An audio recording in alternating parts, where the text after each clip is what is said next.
Hey everybody, it's Annette. I'm going to talk on a more serious note today. And what I want to talk about is why it is one of the worst things you could probably do is to lie to an empath. I did not know for years what an empath was. I couldn't understand why I could see straight through people or could pick up as soon as somebody walked in the room and their energy hits you in the face like a tidal wave and you know something's wrong, but then they say, no, nothing's wrong, and you know they're lying.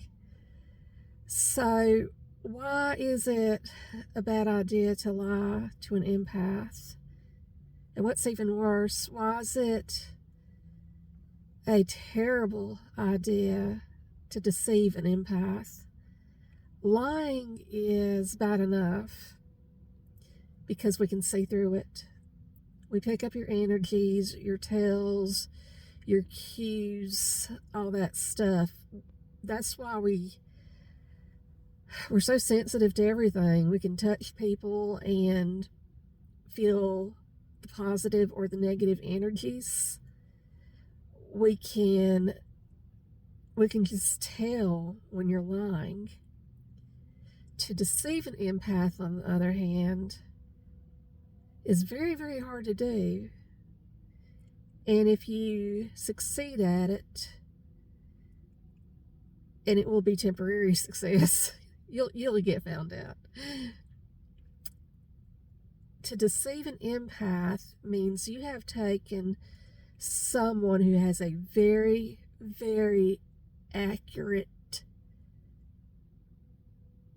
bullseye, knows what's going on, and you've tricked them temporarily, because it's going to come out. It's better to just go ahead and say it and face whatever consequences you need to face than to continue to deceive an empath, because the repercussions are not too good. That doesn't usually work out well, because when an empath has been tricked or deceived, the trust has been broken. Trust is very, very hard to rebuild. Once you've broken that trust, for an empath to really trust and be tricked, the amount of trust put into another person is immeasurable. So, also another thing to know about empaths is that we walk away because the negative energies, if those are negative energies, we avoid people and places and situations that are just sucking our emotional strength. We're so sensitive to stuff like that. We will like to go to places that have positive energies, positive people.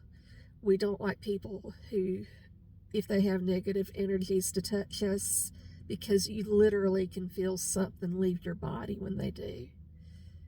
And poo-poo or laugh at this or say it's in a person's head, whatever. It's something I can't explain, and I didn't even know what it was till maybe 10 years ago. But there is a thing. There are some people who are just very, very sensitive to positive and negative energies. And if you are fortunate enough to have someone like that in your life, then realize what comes with that. You have received a monumental amount of trust, more so than the average person. You are someone the empath wants to be around, so you have positive energies. There's not that many people that can get into that space.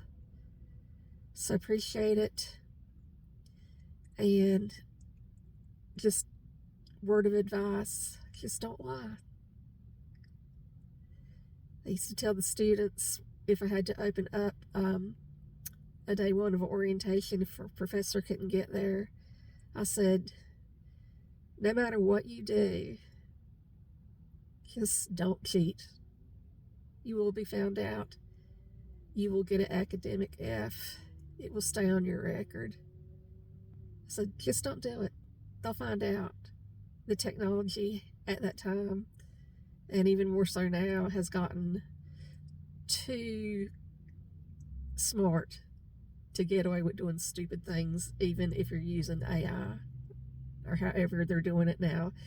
I know everybody's got their own method of cheating depending on what phase we're talking about with technology and ethical issues and stuff like that. So just keep it real, people. Don't ever lie to an empath. Love y'all. Bye-bye.